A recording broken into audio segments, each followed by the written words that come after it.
Welcome to De-Risky Business, the economic security podcast from the Center for a New American Security in Washington, D.C.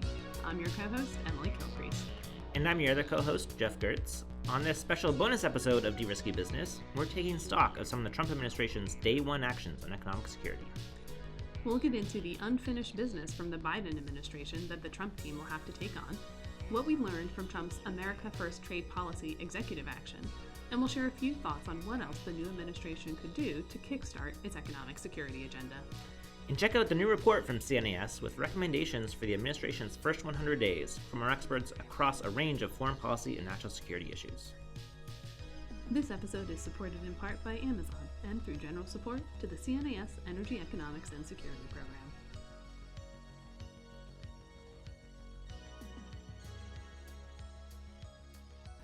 Geoff, welcome to Trump 2.0. Yeah, we're back. We're recording here at our offices on Pennsylvania Avenue. We decided to delay recording as the motorcade went by, so we're officially back, I think. We are back. We should know we're recording this episode on Wednesday, January 22nd.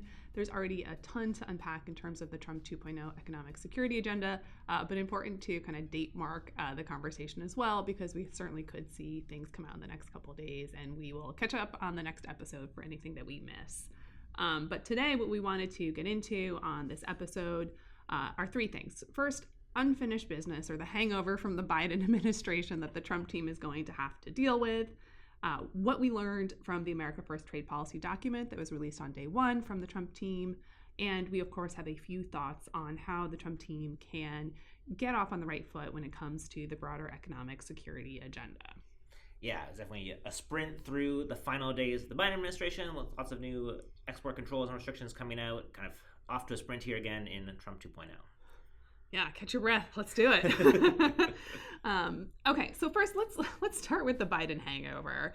There's obviously two pretty important pieces of business that were not fully brought to resolution in the end of the Biden term, despite, as you noted, that flurry of activity that the Trump team is going to have to deal with. And of course, here I'm talking about the TikTok issue as well as the Nippon Steel issue. So, Geoff, what is the latest on the TikTok divest or be banned law? Yeah, so we're still a little bit in the middle of this divest or banned predicament, we can say, without tons of clarity. So listeners probably remember the law passed by Congress called for TikTok to either divest from ByteDance, its Chinese owner, by a January 19th deadline, so the day before Trump officially came into power, or face being banned in the United States.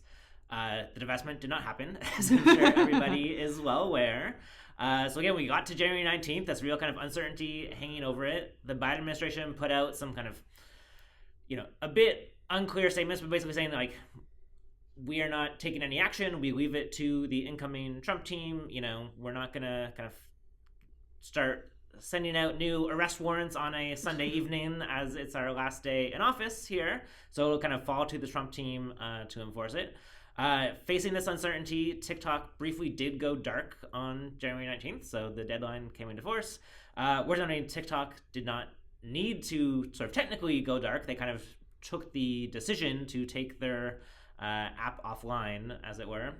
I think a little bit of a kind of negotiating, posturing move to show what the cost would be if TikTok really does disappear.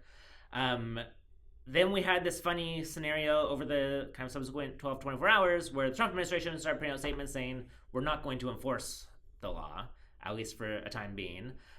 So after about a 12-hour outage, TikTok comes back online. Trump in his first days puts out an executive order saying he's directing the Attorney General not to enforce this law for 75 days.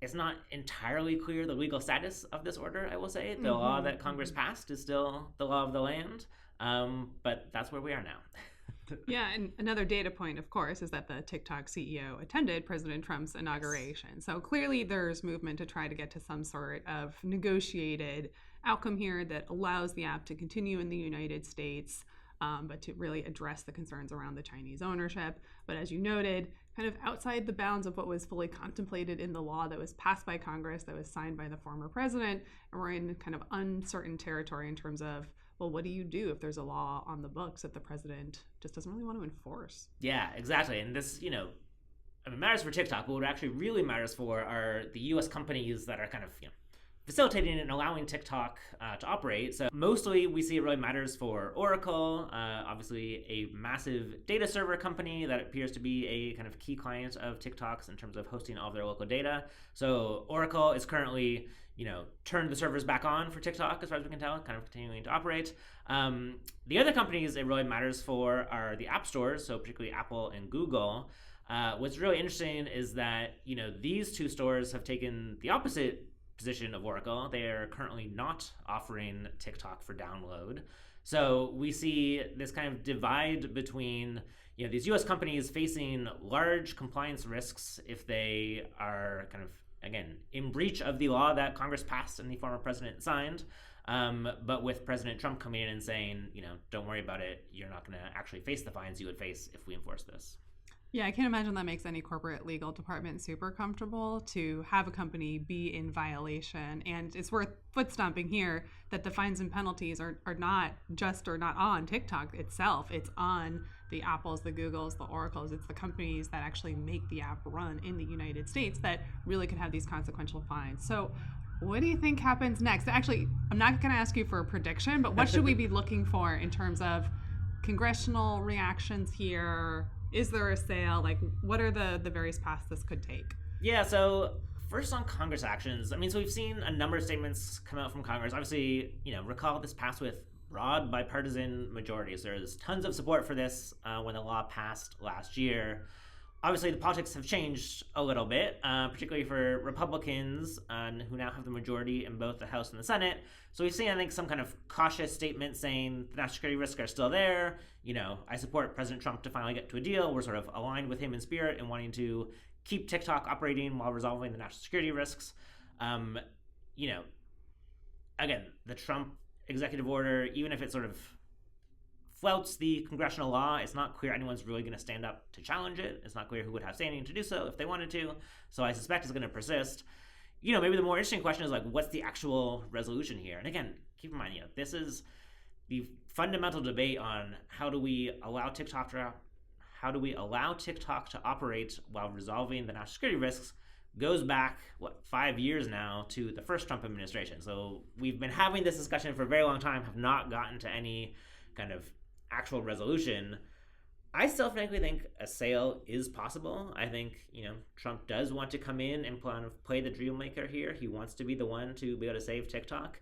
It is not inconceivable to me that we can come up with something that, whether that pushes ByteDance out altogether or just down to a minority partner in a joint venture or something like that. Again, I think Trump is clear he's going to be talking to the Chinese leadership about this issue. So I wouldn't rule out a sale. And I think the things to be looking for are just, who may be the parties getting involved there. Sort of Elon Musk's name has been thrown out as a possible partner in this. I think it's going to be, lots of kind of trying to read the tea leaves of who's most involved here. But I still think a sale is probably where we end up, but who knows? Well, and I think the real question, Geoff, is how excited are you to set up your first TikTok account? I've made it this long without being on TikTok, so we'll probably stick around with that. Yeah, maybe we'll have a CNAS corporate account, which I'm sure we get lots of followers. All right, well, maybe let's move on from TikTok to the other big issue kind of hanging over the transition here, which is the U.S. Steel, Nippon Steel acquisition, which, as listeners will remember, was kind of squashed by CFIUS in the final days of the Biden administration. Yeah, well, I might say squashed by the president over the objections of some of his CFIUS advisors. But yeah, so that's basically where that one landed. And then the president, pursuant to the order that blocked the deal, did also grant an extension until June for the companies to complete the divestiture. And so we'll see if that is meaningful in terms of that extension or if that's more of a procedural thing just because it can be complicated to unwind a massive transaction like that. Yeah. So after the block from the president, we've seen some litigation pop up with, I believe it's both U.S. Steel and Nippon Steel are kind of jointly kind of initiating cases against the U.S. government as well as against Cleveland Cliffs and arguing they kind of interfered in the process. We'll come back to that in a minute. But Emily, kind of where you view this litigation. Does this have a realistic chance of overturning the CFIUS decision? Yeah, I mean, the fact that the companies filed for litigation is not a surprise. They have been signaling, or not even signaling, stating quite clearly that they intended to litigate if the president did move forward with a block of the acquisition. I mean, if you talk to most CFIUS experts in town, they will tell you that litigation is a long shot here. For a couple of reasons. One, of course, as we've talked about in more detail on the prior episode about this case, is that there is a statutory bar on judicial review of presidential actions and findings under CFIUS, right? So basically, the courts don't get a say in reviewing the president's national security determinations. Now, what the parties are claiming is that there are due process considerations here, that the process of review was so politicized that they really never got a fair shot. But here again, I think it's an uphill battle from a kind of a technical and legal perspective, simply because the transaction was not completed. And you need to have that kind of completed transaction, that property right that you actually hold in reality for some of those constitutional due process protections to kick in. So I think it's a long shot, but I also still think that litigation is a really good idea here for two reasons. One, maybe the courts disagree with everything I just said, right? You know, it's maybe possible. it is entirely possible that they don't take my non-lawyer views on this, right? But I do think the process of this review, you know, if you just look at it from a common sense perspective, not from a technical legal perspective, like it doesn't seem like it went exactly as it should have, right? And so I think it's a long shot, but I would not entirely rule out the possibility that the courts come back and say, actually give this one another go and give it better due process. So that would mean a fresh review, and then the Trump team would have to decide if they do in fact want to block it or if they want to play deal maker on this. But the other reason I can see litigation being a good idea here is maybe the companies lose. And maybe that causes some questions on the Hill, in particular, about the potential for abuse of the CFIUS statute, right? I mean, this was not a decision that was based on a really strong national security rationale. And maybe that is something Congress says, we should put some more guardrails in place here. And litigation that loses would actually really kind of foot stomp the point that there's not much to check the executive when it comes to CFIUS authorities. Yeah, no, I think that makes a lot of sense to me. And it's really a broader point, which I think on so many of these national security and economic issues where we see kind of more and more interventions in the economy for national security reasons, there's sort of not a lot of case law built up to sort of say where are the guardrails, what's legitimate, what is not, how do we actually kind of set some expectations and norms around these things. So I think, more case law on these, domestically, also kind of a broader issue, but internationally, where kind of for so long national security exceptions have just sort of swamped any actual kind of deliberative sort of case law process about what is a legitimate national security intervention or not. Again, super complicated set of issues here, and I think there's good reasons why courts in general, both domestically and internationally, should continue to defer to sovereigns' national security decisions, but building up that case law I think will be helpful. Mm-hmm. And then maybe one additional just sort of footnote to this story. So I mentioned a moment ago, not only are U.S. Steel and Nippon Steel kind of suing the U.S. government in sort of the CFIUS process, but also have a separate case against Cleveland Cliffs. And the real interesting, so Cleveland Cliffs, for listeners who may not know, a sort of rival steel maker to U.S. Steel. The sort of interaction here is super interesting, which is that, before Nippon Steel's bid for U.S. Steel, Cleveland Cliffs had made an earlier bid to acquire it. Now that the Nippon Steel acquisition has been blocked, Cleveland Cliffs has come out again saying that they will again try to buy it. Hey guys, we're still here. Yeah, we're still here. We're continuing to offer not as much money as Nippon Steel was offering, but still some money. Although we'll see how much the litigation costs, right? Maybe that's yeah, put it all together.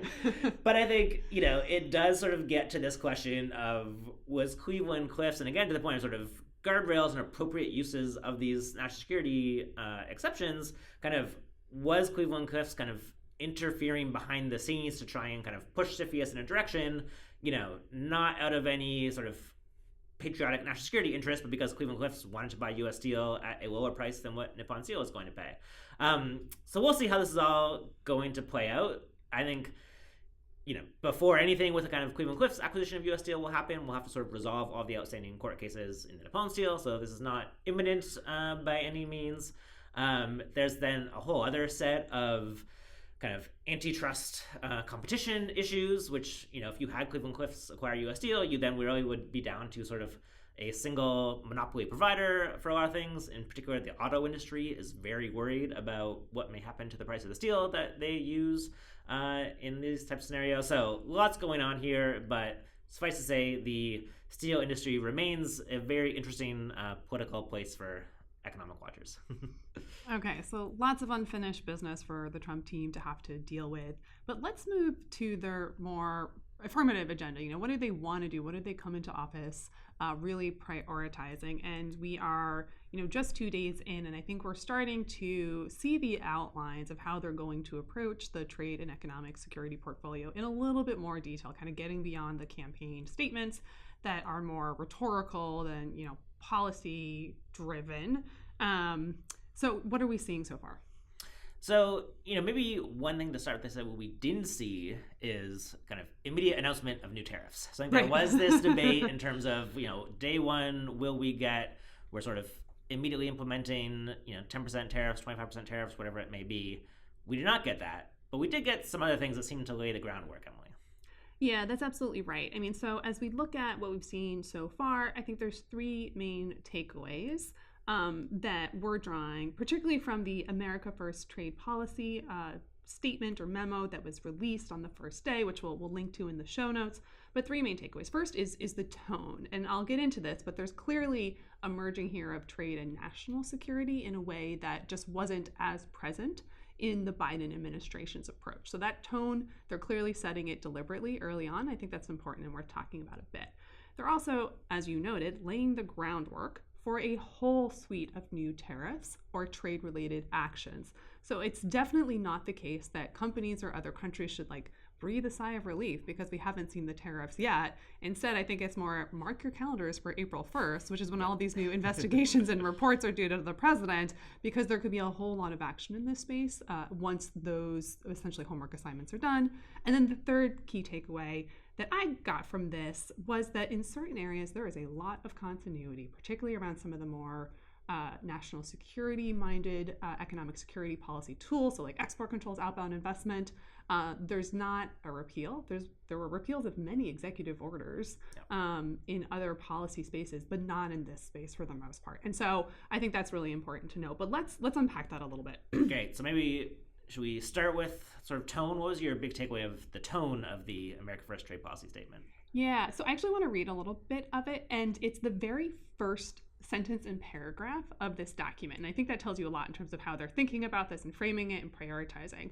But the document reads, "My administration pursued trade and national security first. We treated trade policy as a critical component to national security and reduced our nation's dependence on other countries to meet our key security needs.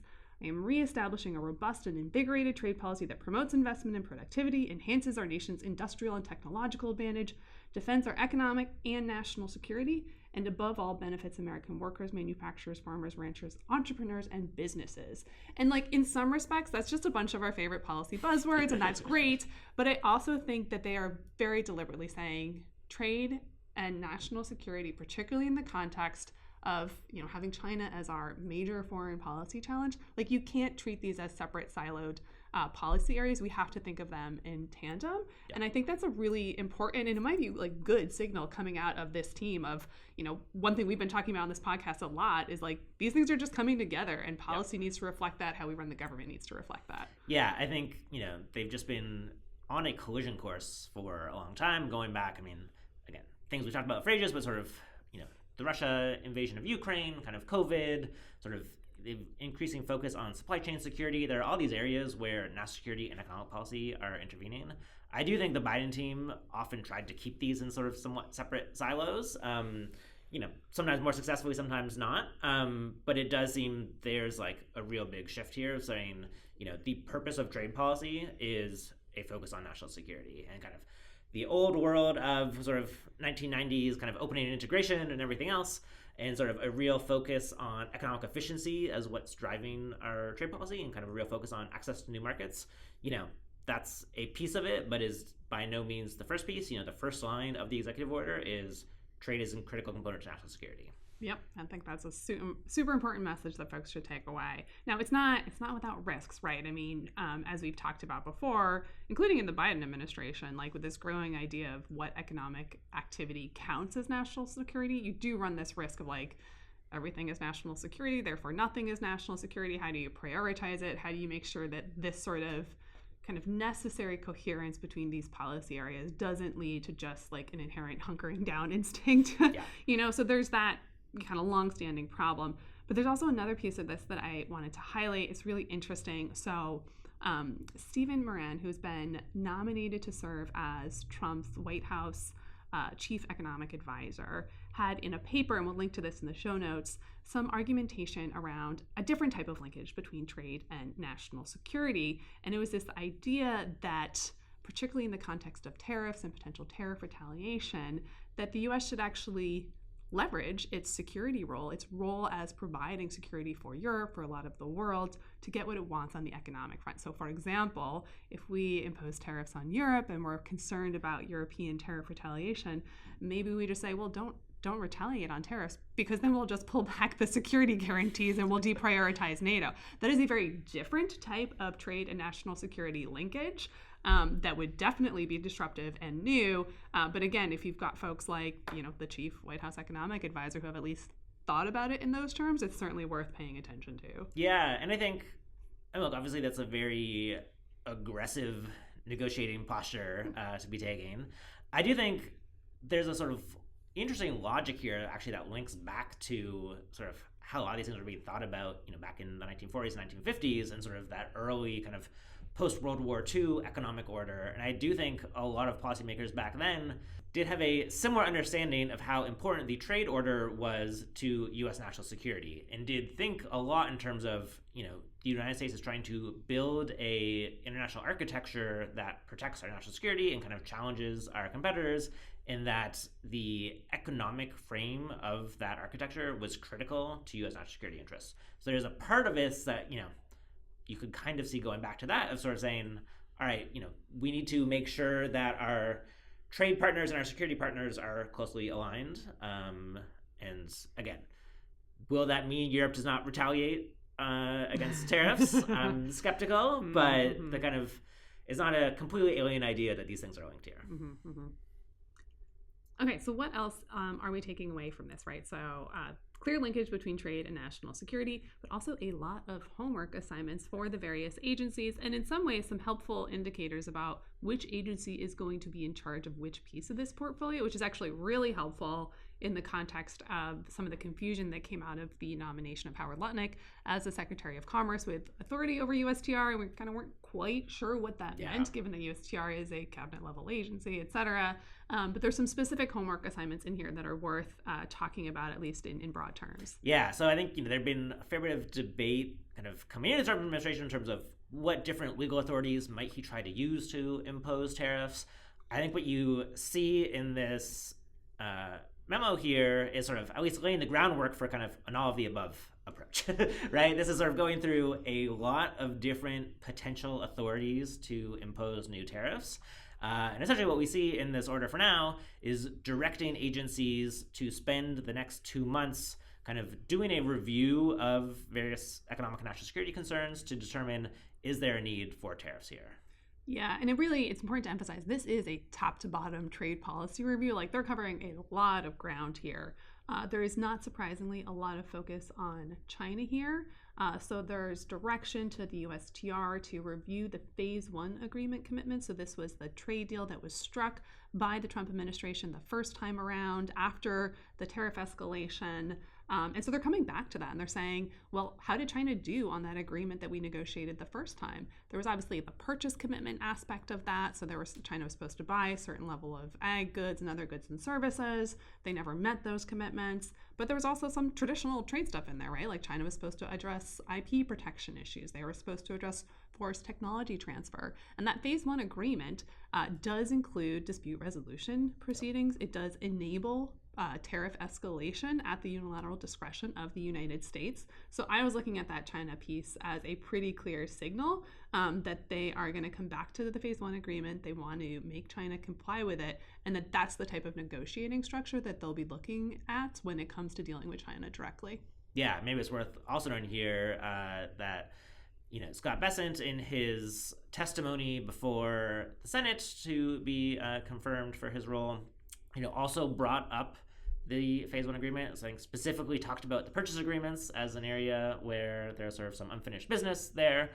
So it does seem they are kind of clearly signaling a return to that framework in one way or another. Mm-hmm. One of the more meta comments in this policy review, the set of homeworks, is that they're also going to be reviewing the Biden era review of the tariff structure that was put in place under, it's very how many times are we going to review the same sort of thing? But I mean, it does make sense, right? The Biden team did not just keep, but add to those China tariffs. It actually does make sense to go back and assess whether that made sense. They're also going to be looking at, of course, the PNTR question, right? So we've talked about this before, the trade bestie status. Yep. It's a kind of a formal status that China enjoys as part of its membership in the WTO. And there's been this debate in Washington for a little while now about, does that really make sense? Why are we giving China the same sort of preferential trade treatment that we give to our closest allies? So clearly this team is interested in looking at removing PNTR, removing that trade bestie status, and then hopefully also thinking about, what replaces it? Yeah, exactly. As we talked about, kind of removing it by itself is not the solution. You need to figure out what would you do instead. Yeah, what are the tariff rates if it's not, the WTO bound rates? Yeah, exactly. Yeah, so clearly a lot coming on China, but also a lot in this order on kind of non-China issues and kind of non-China tariffs. So again, the order calls for sort of several investigations to be carried out over the next 2 months, including an investigation into large and persistent trade deficits and thinking about what measures may be needed to address those trade deficits, including, possibly, I think that's where we kind of most clearly see the signs towards a universal tariff that may be coming in as a remedy. Also talks about reviewing any unfair trade practices by other countries. So again, this is sort of laying the groundwork for much broader use of Section 301, most likely, and kind of, going after other countries. I think we mentioned briefly, there's some outstanding business here on digital services taxes in particular that I think are going to pop up once again in the Trump administration. Also talks about investing currency manipulation as another issue. So again, there's another kind of potential tariff authority that could be used there, looking at currency issues. And then also maybe kind of most interestingly, most novel, talks about reviewing migration and fentanyl issues and whether we need trade and national security measures to resolve those emergencies. So again, this is something that Trump brought up in the kind of recent months, sort of after winning the election, that maybe we need to impose 20% tariffs on Canada and Mexico to address migration and fentanyl issues. So again, that idea is showing up in this order as well. Yeah, and I think that does mean that we should take that one pretty seriously, right? I mean, there's other proposals like the BRICS currency tariff proposal that I think you don't see reflected in here, but this North American one is. So I would that one just got a little bit more credibility in my book because it was included here. So as if that weren't enough, there's also kind of a general review requirement for all of our trade agreements, including USMCA. So they are confirming in this document that they do want to take advantage of this kind of mandatory review provision in USMCA that's coming up soon to take a fresh look. Is this agreement working? And where do we need to change it? Those conversations have already been bubbling, but it's kind of confirming it here that they do intend to pursue at least some renegotiation of key USMCA provisions. But on the kind of more proactive side, it does also task the team to go out and identify opportunities for new deals. So this is something that we have been emphasizing as well, is that this is a team that does trade deals, and we should expect to see more of that. Yeah, exactly. For all of the talk of protectionism, of tariffs, or everything else, I do think this team is going to be interested in signing new deals. Again, there's kind of a clear sort of marker in this order. And in some ways, I think coming out of the 4 years of the Biden administration, where you had things like IPEF and other stuff, but you didn't really have the kind of big trade negotiations like maybe we're used to seeing. It does seem maybe we are going to move back to some kind of bigger, broader trade negotiations, which I think many would welcome. Mm-hmm. And Geoff, you've also been looking at this connection between the tariff conversation and what's going on in the tax conversation. Obviously, in his confirmation hearing. Scott Besson talked about taxes quite a bit, as you would expect from a Treasury Secretary. But did we learn anything new about how they're viewing those two issues in this document? Yeah, a little bit. So it's actually sort of not in this document, but it's a separate executive order that the Trump team also released on day one, an order that basically sort of officially pulls the United States out of the OECD global tax negotiations that have been going on for some time. Those negotiations, frankly, were already sort of essentially on life support. Basically, there's been kind of a lot that have been agreed through the OECD here. But in order for this to pass, it would have to go through the United States Senate. And I think it's been clear for some time, as the Biden administration kind of continued to say, we support these global tax negotiations. It was never going to get 67 votes in the Senate. So this kind of just confirms that process that was on life support is not going to be the path forward. But interestingly, that executive order also says the Trump team is going to be looking at what are the kind of extraterritorial tax policies that other countries are using, and basically what should the United States be doing to fight back. And so I think this is another big area of potential conflict here in terms of where does the United States go in terms of a global tax arrangement. Again, digital service taxes is particularly going to be a high one, as we see many different jurisdictions around the world looking at kind of big U.S. tech companies and saying, I want a piece of that revenue. Frankly, just like we don't have any good solution here. We put a lot of effort into this OECD process that seems to have run ashore, and I don't know where this is going to go next, but it could get messy. Okay, well, that's optimistic. So on all of these investigations and reviews, there's a lot of work to be done. The policy document is setting April 1st as a deadline, but it certainly doesn't mean that we won't see action before then, right? Yeah, exactly. I think everyone saw that April 1st deadline and thought, maybe we've got a bit of reprieve. They're sort of not the day one tariffs coming that people were worried about. However, I think what we saw is that, just a few hours after these executive orders went out, in some remarks with the press afterwards, Trump said, actually, maybe we will have 25% tariffs on Canada and Mexico, and that could start as soon as February 1st. So, the fact that there's this April 1st deadline out there, again, I think that is going to be important. It's going to be important to see the results of all these investigations.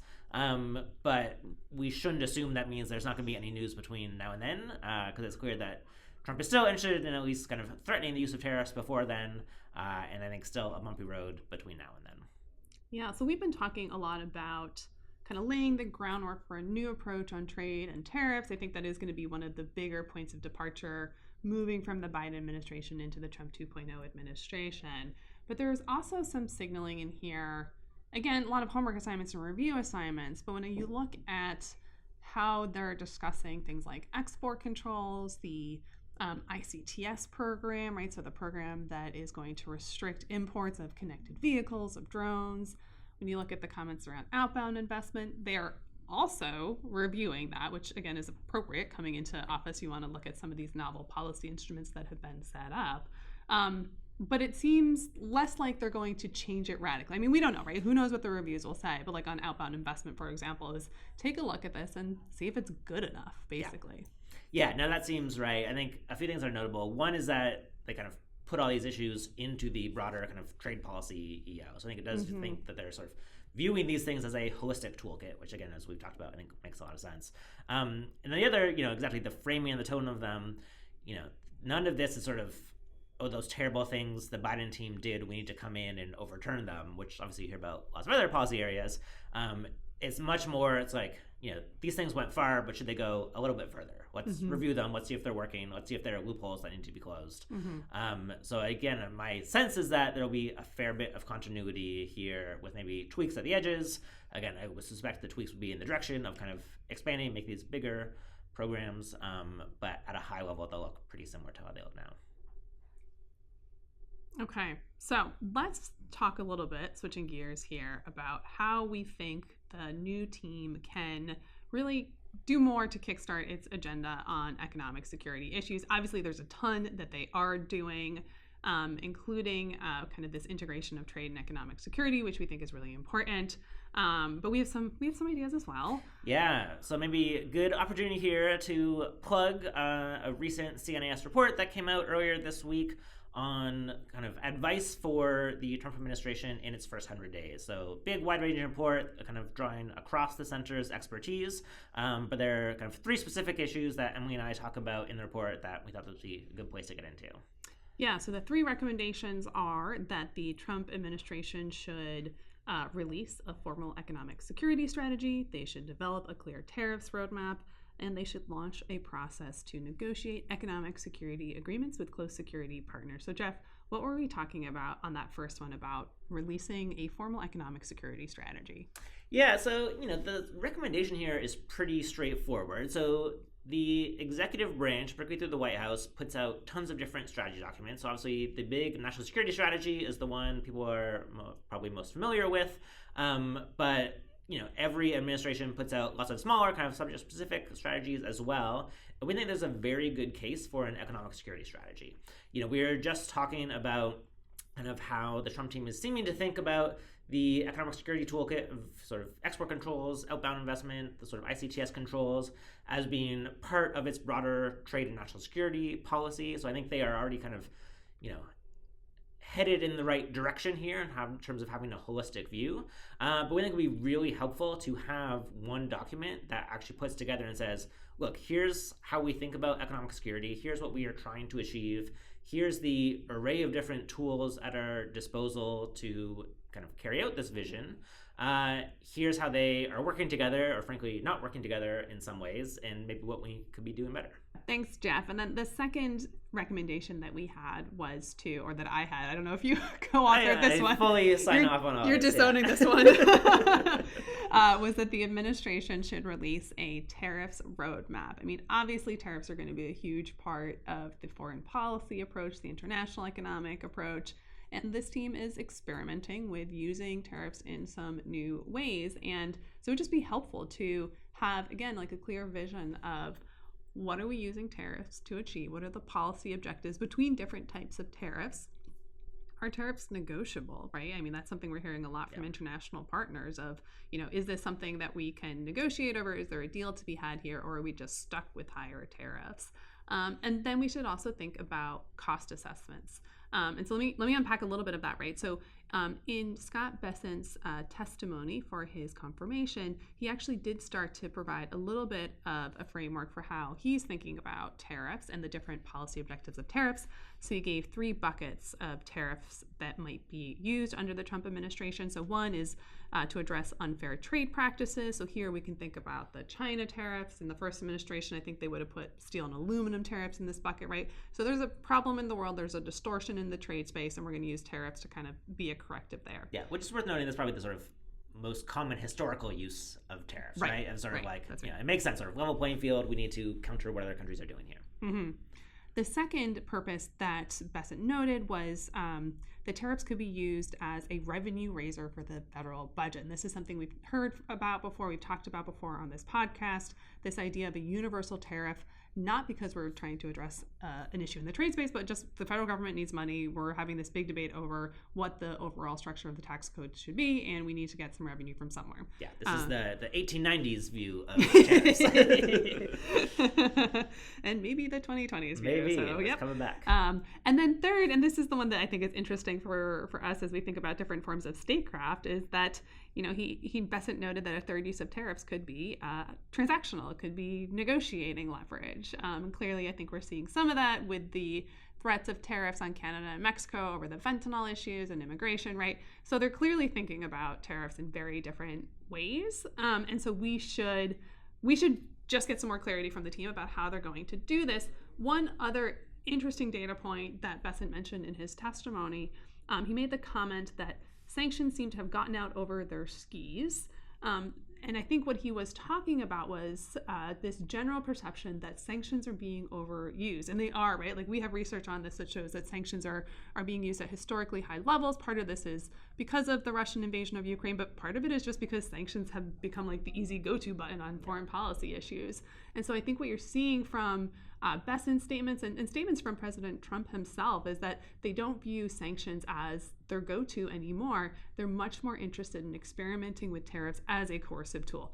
That will be very different. That is very different than how tariffs have been used. So yet again, like another reason for why more clarity around kind of what the strategy is here would be really helpful. Yeah, and as add on that, I mean, I think there's a real interesting debate on the kind of like, do sanctions work? Are they actually sort of useful as a kind of coercive tool in sort of changing, the target's decision-making calculus and everything like that? it'll be actually really interesting to kind of get into this question of like, all right, what are the strengths and weaknesses of sanctions versus tariffs on these questions? Again, very novel use of tariffs raises lots of questions about kind of how other trade partners around the world are going to see that. But I think that's the one where it'll be most helpful to get more clarity from the administration on what they're thinking there. Yeah, and then the last piece of this in terms of a tariffs roadmap is to have a clear sense of how this team is thinking about the economic trade-offs associated with tariffs. So, Geoff, do you know the optimal tariff theory? I had to look this up. I do not. It sounds like I was going to say an Econ 101, but it's probably beyond Econ 101. This is a graduate level Econ. Yeah.